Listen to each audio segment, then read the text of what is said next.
সারাদিন তো অনেক জায়গায় ঘুরলাম, কিন্তু কোনো জায়গায় একটু খাবারও পাইলাম না। ওই যে দেখা যাইতেছে একটা আপু খাইতেছে, যাই দেখি ওই আপুটার কাছে একটু খাবার পাই কিনা।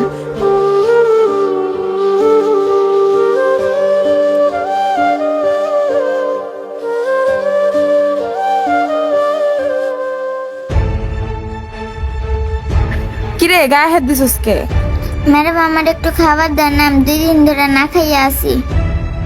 কিরে ফকিন্নি, তোর এই হোটেলের ভিতর ঢুকতে দিছে কে? কি বাবা, তুমি আমাকে কোন হোটেলে নিয়ে আসছো? এখানে ফকিন্নি ঢুকে কিভাবে?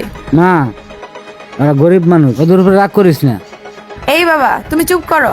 এই ওয়েটার, জি ম্যাডাম। এই এদিকে আসো। ম্যাডাম আর কিছু লাগবে? এই ওয়েটার, তোদের হোটেলে ফকিন্নি আসে কিভাবে?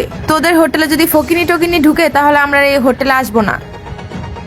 আচ্ছা ম্যাডাম, আপনি চিন্তা করেন না, আপনি খাবার শেষ করেন, আমি বিষয়টা দেখতেছি। কিরে তোর সাহস কি করে হলো আমার হোটেলে ঢোকার? আর আমার হোটেলে ঢুকে এভাবে কাস্টমার নষ্ট করতেছিস? তোরে আজকে উচিত শিক্ষা দেবো, যাতে তুই কোনোদিন আমার হোটেলে ঢোকার সাহস না পাস। আয় আমার সাথে। আঙ্কেল, আমার মায়ের আমি অনেক অসহায়। তুই এক্ষুনি আমার হোটেল থেকে বের হ। আরে মামনি, কি হয়েছে তোমার?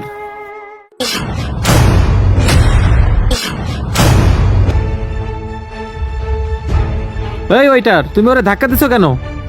আরে ভাই, ও কি করছে আপনি জানেন? ও আইসা আমার কাস্টমারগুলো শুধু শুধু নষ্ট করতেছে।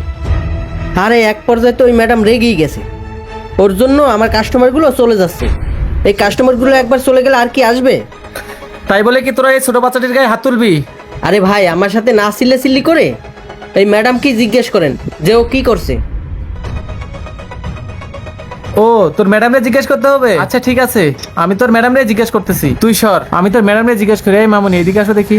আচ্ছা ম্যাডাম, এই ছোট মেয়েটা আপনার সাথে কি করছে একটু বলেন তো দেখি। আরে কি করছে মানে? ওর নোংরা হাতে আমার গায়ে টাচ করছে।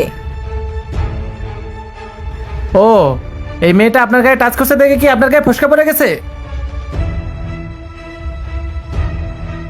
আচ্ছা মামনি, তুমি একটু বলো তো, তুমি ওই ম্যাডামের গায়ে টাচ করছো কেন? আঙ্কেল, আমার না অনেক ক্ষুধা লাগছে, আমি না 2 দিন ধরে কিছু খাই না। কেন? বাড়িতে তোমার মা বাবা নেই? আর তোমার কাছে কি খাবার কেনার মতো কোনো টাকা নেই? আঙ্কেল, আমার যদি বাবা মা থাকতো তাহলে কি আমি সেভাবে ভিক্ষা করতাম? কেন মামনি, তোমার বাবা মা কই? আমার বাবা মা আমার জন্মের পরে আমার ডাস্টবিনে ফেলায় রেখে গেছে, তাই তো আমি রাস্তায় রাস্তায় ভিক্ষা করি।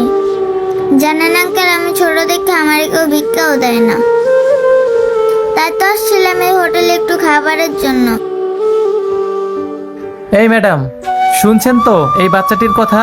এই বাচ্চাটির মতো যদি আপনার বাবা মা না থাকতো আর আপনি যদি রাস্তায় রাস্তায় ঘুরতেন তাহলে বুঝতে পারতেন ক্ষুধার কি জ্বালা। আজকে যদি এই মেয়েটির জায়গায় আপনি থাকতেন আর ওইটার যদি আপনাকে ধাক্কা দিত তাহলে আপনার কেমন লাগতো? নিজেকে একবার প্রশ্ন করে দেখুন।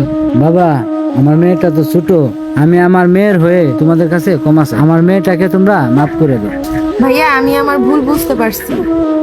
আমি ওর সাথে যা করছি সেটা আসলেই অন্যায়। আচ্ছা বাবু, তুমি কি খাবা বলো, আমি তোমাকে সেটাই খাওয়াচ্ছি। থাক, আপনি যে আপনার ভুলটা বুঝতে পারছেন সেটাই অনেক কিছু। ওকে খাওয়ানোর কথা বলতেছেন, আপনাদের খাওয়াতে হবে না। ওর খাওয়ানোর দায়িত্ব আজকে থেকে না হয় আমি নিলাম। আচ্ছা মামনি, বলো তুমি কি খাবা? আঙ্কেল, আমাকে শুধু একটু ভাত খাওয়ালেই হবে। আচ্ছা ঠিক আছে, চলো এখানেই বসো।